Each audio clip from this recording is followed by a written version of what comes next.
kerja sebelum Oktober. Dan kita Januari kita sudah gelar.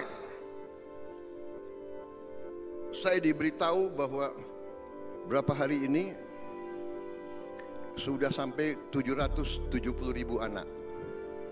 Dan akhir bulan Februari sudah sampai 1 juta. Dan seterusnya. Diharapkan akhir Juli sudah sampai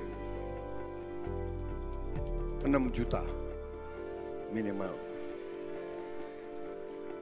Saudara-saudara sekalian, bapak-bapak, ibu-ibu sekalian, tidak ada presiden Republik Indonesia yang punya tongkat Nabi Musa, tidak ada.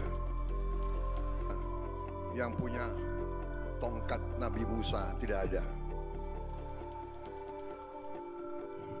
Negara kita sangat besar. Sudah kita mulai bergelar sekian ratus, sekian. Masih ada yang komentar, iya tapi belum banyak. Kalau nggak ada wartawan, saya bilang.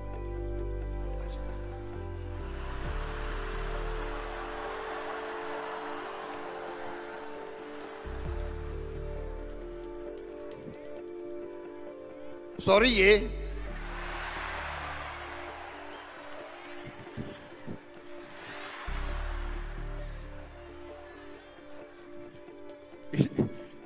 Mas Gibran ini kayak kampanye aja nih.